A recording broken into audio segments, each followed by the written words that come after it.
اور انسانی ہمدردی کی بنیاد پر امداد کی اجازت دے. یہ اللہ کی شان ہے. یہ وہ امریکہ بھیک مانگ رہا ہے انسانی ہمدردی کی بنیاد پر پوری دنیا چی کھٹی کہ بھائی فلسطین غزہ کے اندر امدادی سامان جانے کی اجازت دی جائے. کوئی ٹس مس نہیں ہوا. اور آج میرے اللہ سبحانہ تعالیٰ نے ان کو یہاں غرق کیا ابنائے حرم میں اور ان کو مجبور کیا کہ تم وہی مولانا بھی صاحب میں آپ کی مانگو طرف تو آتا لوگ ہوں. آپ سے جی مانگیں. جی ظہیر صاحب، یہ بیسز تو اور کنٹری میں بھی ہیں امریکہ کی، آخر یو اے ای میں کیوں اٹیک کیا انہوں نے ابھی جو؟ جی بہت شکریہ غلام دستگیر صاحب. دیکھیے جیسے معزز جو ہمارے دوست ہیں انہوں نے فرمایا کہ یو اے ای کا بہت قریبی رشتہ ہے اسرائیل کے ساتھ، اور یہ بھی آپ کو بتایا جا چکا ہے کہ جی اسرائیل کو یو اے ای نے تسلیم بھی کر لیا ہے. اس کو آپ اس طرح سے دیکھ سکتے ہیں کہ دنیا میں اس وقت سیاسی لحاظ سے بین الاقوامی تعلقات میں دو جو تقسیم ہے، ایک لائن کھنچ گئی ہے. ایک طرف چائنا ہے اور اس کے جو حامی ممالک ہیں، اور دوسری طرف جو ہے امریکہ ہے. آپ جانتے ہیں چائنا کے ساتھ رشیا ہے، اور یہ دونوں جو بلاکس ہیں، یہ دو جو پاورز ہیں، یہ اب آگے بڑھ رہی ہیں. اسی کانٹیکس میں اگر آپ دیکھیں تو پاکستان اور جو جنگ ہوئی تھی انڈیا کی، اس میں بھی آپ اسی کانٹیکس میں آپ دیکھیں کہ جو بھارت ہے اس کو پوری طور پر جیسے جو صاحب نے فرمایا بھرپور امداد ہے، اسرائیل کی حاصل ہے، امریکہ کی حاصل ہے، اور یورپی یونین کی حاصل ہے، تمام تھے. اور پاکستان جو ہے وہ پاکستان کا جو دفاعی نظام ہے، پاکستان کی جو میزائل ٹیکنالوجی ہے، وہ چائنا کے ساتھ مطلب اس کا لنک ہے، اور دونوں ایک دوسرے کے ساتھ تعاون کرتے ہیں. تو میں یہ سمجھتا ہوں کہ یہ جو تقسیم ہے، یہ آپ کو عالمی جو سیاست میں نظر آتی ہے، یہ تقسیم مزید گہری ہوگی. اور ایک طرف پاکستان نے بھارت کو سبق سکھایا، بھرپور انداز میں سبق سکھایا، اور بھارت کے لیے یقینی طور پر ایک حیران کن بات تھی. اور یہ بات بڑی حد تک درست ہے کہ پاکستان نے جو بھارت کو سبق سکھایا وہ خود پاکستانی قوم کے لیے بھی حیران کن تھا. یعنی پاکستانی قوم جو ہے یقین رکھتی تھی کہ ہماری جو مسلح افواج ہے، ہمارا جو سیکورٹی کا نظام ہے وہ بھرپور ہے، مگر اتنی جلدی بھارت جو ہے وہ سرنڈر کر جائے گا اور نریندر مودی کو بھیک مانگنی پڑے گی ٹرمپ کے ساتھ کہ جناب پلیز جنگ بندی کریں، ہمارا تو نقصان ہو رہا ہے. اور پھر جس طرح سے پاکستانی جو ہماری شاہین ہے، ہماری جو فضائیہ ہے، اس نے جو بھارت کے جو طیارے گرائے ہیں، اور خود صدر ٹرمپ اعتراف کر رہا ہے. اور جو بین الاقوامی سطح پر آپ جانتے ہیں کہ سیٹلائٹ نظام ہے، آج کل کی جو جنگیں ہیں وہ ایسے چھپ نہیں سکتی. اگر آپ کا کوئی نقصان ہوتا ہے تو آپ چھپا نہیں سکتے. تو وہ جو نقصان ہے وہ بین الاقوامی سطح پر بھی تسلیم کیا گیا کہ جناب اتنے بھارت کے طیارے گرے ہیں، بھارت کا یہ نقصان ہوا ہے. تو یہی اسی کو اگر آپ معیار بنا کے اب آپ ایران کی طرف دیکھتے ہیں تو ایران نے بھی یقیناً سرپرائز دیا. اب معاملہ یوں ہے کہ جو مشرق وسطیٰ میں ایران یہ چاہتا ہے کہ اس کو ایک قوت کے طور پر تسلیم کیا جائے. اب نئے ہرمز جو ہے وہ ابھی ہم دیکھ جو اپڈیٹس آئی ہے، ایران کا جو بیسک مطالبہ ہے امریکہ کے ساتھ اور دیگر جو عالمی قوتیں ان کے ساتھ کہ جناب یہ اب نئے ہرمز جو ہے اس میں میری اتھارٹی کو تسلیم کریں. اگر آپ اس کو میری اتھارٹی کو تسلیم نہیں کریں گے تو جنگ کھلی جنگ ہے. اور اسی کنٹیکس میں جو آپ نے دیکھا کہ یو اے ای پر ایران نے حملہ کیا، کیونکہ اس سے قبل جو امریکہ نے یہ کہا تھا کہ وہ ایرانی جو جہاز ہیں، جو آئل جہاز ہیں، ان کی بلاکیٹ کرے گا، ان کو آگے نہیں جانے دے گا. تو پھر کیا کیا ایران نے جو ہے وہ ایک کاؤنٹر جس کو آپ کہتے ہیں وہ جواب دیا. جیسے ہمارے خواجہ صاحب بھی دوست فرما رہے تھے کہ چونکہ ایران کے پاس ایسی فی الحال ٹیکنالوجی نہیں، بلکہ یہ کہنا شاید غلط نہ ہوگا کہ ایران نے وہ ٹیکنالوجی اپنی سنبھال کے رکھی ہوئی ہے. کیونکہ آپ کو یاد ہوگا کہ دوران جنگ ایسی خبریں آئی تھیں اور پاکستان انقلاب میں بھی اشارے دیے تھے کہ ہمارے پاس کچھ ایسے میزائل بھی ہیں جو بر اعظم ٹو بر اعظم جو ہے وہ مار کر سکتے ہیں. تو وہ ٹیکنالوجی ایران نے ابھی ظاہر نہیں کی. اور تو جو نزدیک ترین جو اس کا دشمن تھا یعنی کہ یو اے ای ہے، یو اے ای میں جیسے کہ ہمارے دوستوں نے بھی کہا کہ امریکہ کا اور اسرائیل کا بڑا بھرپور نیٹ ورک ہے. ایک تو ان کی جو ہے وہ ایک فوجی ان کے تنصیبات ہیں، دوسرا جو اکنامیکلی ان کی جو کمپنیاں ہیں، مختلف کمپنیاں جو سافٹ ویئر ہاؤسز ہیں، وہ بڑی تعداد میں یو اے ای میں موجود ہیں. اور پاسداران انقلاب میں نے کہا تھا کہ ہم نے یہ ٹارگٹس جو ہے وہ کیے ہوئے ہیں، مارک کیے ہوئے ہیں، اور ہم ان پر ہٹ کریں گے. تو میرے خیال میں جب تک اگر امریکہ یا UAE اس طرح ہوش کے ناخن نہیں لیں گے، ایران کی جو پاور ہے اس کو تسلیم نہیں کریں گے، اس کا جو آبنائے ہرمز پر جو اس کا حق ہے وہ تسلیم نہیں کریں گے، اس کا جائز حق تسلیم نہیں کریں گے، مذاکراتی میز پر جب تک نہیں آئیں گے، تو میں نہیں سمجھتا کہ ایران پیچھے ہٹے گا، بلکہ جو جنگ کے جو بادل ہیں وہ جی یہی تو منڈلاتے رہیں گے. جی صحیح صاحب، آپ کی طرف آتا ہوں میں. خواجہ صاحب، مذاکرات کے حوالے سے آپ اس دن کا ٹائم ہی نہیں دیا ہمیں. مذاکرات جو اسلام آباد نے میزبانی کی اور ایک مثالی میزبانی کی، پہلے راؤنڈ کے بارے میں آپ کیا کہیں گے اور جو سیکنڈ راؤنڈ تھا اس کے بارے میں آپ کیا کہیں گے؟ جی بالکل، میں سمجھتا ہوں کہ جو ریاست پاکستان کے زعماء نے جو کردار ادا کیا ہے کہ ایک بہت بڑی طاقت ہے، امریکہ سپر پاور ہے، اس نے ایران کے اوپر حملہ کر دیا، تو ہم نے دیکھا کہ جو دنیا میں تنازعات کے حل کے لیے ایک فورم بنایا گیا ہے جسے ہم یونائٹڈ نیشن کہتے ہیں، وہ ایسے لگتا تھا کہ اس سارے معاملے سے غیر متعلق ہو گئی ہے. تو اس موقع پر جب ساری قیادت دنیا بھر کی، فرانس، برطانیہ کے، ان سارے ملکوں کے، جرمنی کے سربراہان خاموش تماشائی بنے بیٹھے تھے، ریاست پاکستان نے آگے بڑھ کر یہ جو بھاری بوجھ ہے اپنے کندھوں پر اٹھایا، اور جو اس وقت امریکہ کے ساتھ ہمارے اچھے تعلقات ہیں، جس کا اعتراف ڈونلڈ ٹرمپ آئے روز کرتے رہتے ہیں، وہ ہمارے فیلڈ مارشل کو گریٹ فیلڈ مارشل جی جی اس کے نام سے مخاطب کرتے ہیں، اور وزیر اعظم میاں شہباز شریف کو بھی بارہا اپنا قریبی دوست قرار دیتے ہیں. اس تعلقات کا فائدہ اٹھاتے ہوئے ریاست پاکستان نے ایران کے ساتھ بھی بڑے آئیڈیل تعلقات ہیں، تو ان دونوں تعلقات کو بروئے کار لاتے ہوئے پہلی بار 47 برسوں میں، یعنی کہ نصف صدی میں پہلی بار ایران اور امریکہ کے مابین ایک جامع مذاکرات ہوئے، جس میں پہلی بار جو ایران کی ہائی لیول کی قیادت اور امریکہ کے نائب پریزیڈنٹ وہ بھی بیٹھے اس میں، اور ان کے جو ایک خصوصی ایلچی ہیں ڈونلڈ ٹرمپ کے، جیرڈ کشنر، وہ بھی آئے، اسٹیو وٹکاف بھی اس میں شریک ہوئے، اور یہاں مذاکرات ہوئے. یہ بڑی خوشائند بات ہے. ریاست پاکستان کا کردار کا اعتراف آپ کو ایک طرف امریکہ بھی کرتا نظر آتا ہے، اور ایران کے جو ہمارے برادر اسلامی ملک ہے اس کے بھی جو کار پردازگان ہیں وہ بھی یہ اعتراف کرتے نظر آتے ہیں. تو پہلی ٹاک تو بڑی زبردست طریقے سے ان کا پہلا دور مکمل ہو گیا، جو کہ 21-22 گھنٹے مسلسل گفت و شنید ہوتی رہی. لیکن دوسرا جب مرحلہ آیا تو اس وقت آپ نے دیکھا اس سے قبل جو ہمارے فیلڈ مارشل ہیں سید عاصم منیر، وہ ایران کے دورے پر پہنچے، اور اس جنگی حالات میں ان کا بڑا دلیرانہ اقدام تھا، جس کا پوری دنیا کا میڈیا اس وقت محو حیرت تھا اس وقت، کہ یہ جو جنگی حالات میں ایک طرف اسرائیل کے حملوں کا خطرہ بھی موجود تھا، اور 3 روز وہاں ایران کے اندر قیام کرنا اور ان کی تمام قیادت کو اس بات پر راضی کرنا کہ آپ بیٹھیے، مذاکرات پر آئیے. تو اسی کے نتیجے میں آپ کو یاد ہوگا کہ عباس راکچی صاحب نے ایک ٹویٹ کیا تھا کہ ہم نے آبنائے ہرمز کو کھول دیا ہے. جی جی ٹھیک ہے، تو جس کا جو آبنائے ہرمز جب کھول دی ایران نے، تو اس کا مطلب ڈونلڈ ٹرمپ نے غلط لیا. انہوں نے اس موقع پر ایک تو ان کو خوشائن تو قرار دیا، لیکن ساتھ ہی ساتھ یہ 2 باتیں کی میں سمجھتا ہوں جس کی وجہ سے سارا مذاکراتی عمل سبوٹاژ ہو گیا.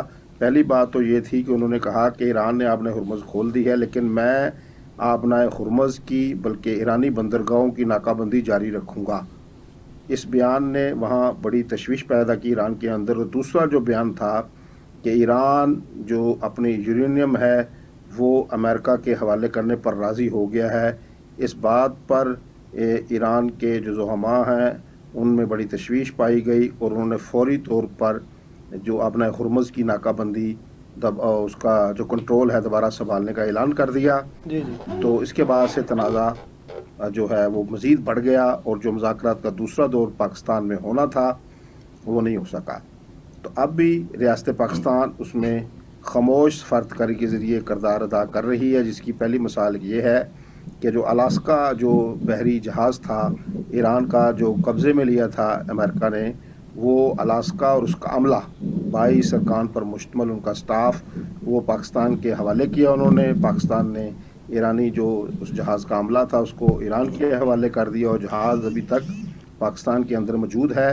اس کی مرمت ہو رہی ہے، جیسے ہی وہ جہاز ٹھیک ہو جائے گا اور اس کو ایران کے حوالے کر دیا جائے گا. اسی طرح جو اس کے بعد ڈونلڈ ٹرمپ نے کہا کہ میں یہاں سے جہاز نکالوں گا، ایک فریڈم، وہ کیا نام دیا اس کو، اس کے ذریعے سے میں یہاں سے غیر جانبدار ممالک کے جہاز نکالوں گا، چاہے مجھے ایران کے جو شپس ہیں یا ان کی جو کشتیاں ہیں پاسداران کی، ان پر حملے کروں گا۔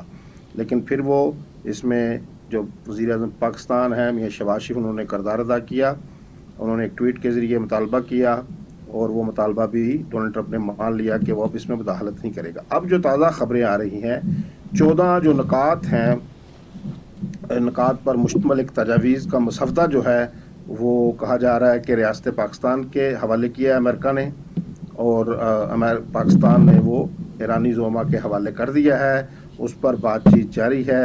اور یہاں جو اسلام آباد کے جو حلقے ہیں سفارتی، یہاں اس طرح کی باتیں ہو رہی ہیں کہ امکان ظاہر کیا جا رہا ہے کہ دوبارہ جو مذاکرات جہاں سے ٹوٹے تھے اس کا دوسرا دور یقینی بنانے کے لیے شاید آنے والے دنوں میں ہمیں دوبارہ اسلام آباد میں سرگرمیاں سفارتی ملیں۔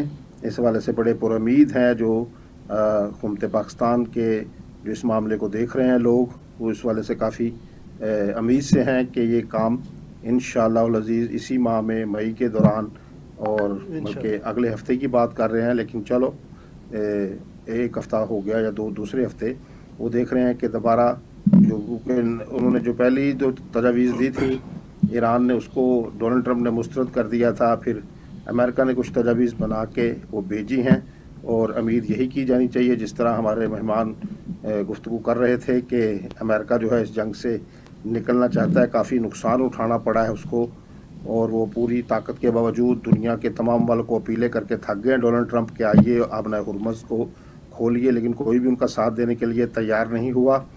تو گو کہ اگر میں سمجھتا ہوں آج بھی کہ اگر وہ اپنی زبان پر کنٹرول کر لیں ڈونلڈ ٹرمپ، جی اور اگر سفارتکاری کو، خاموش سفارتکاری کو آگے بڑھنے کا موقع دیں، تو یہ معاملہ چند دنوں میں نپٹ سکتا ہے۔ آج انہوں نے تجاویز بھی بھیجی ہیں، اور ساتھ دھمکی پھر لگا دی ہے کہ میری تجاویز پر آمادہ نہ ہوا ایران تو میں اس کو تباہ و برباد کر دوں گا۔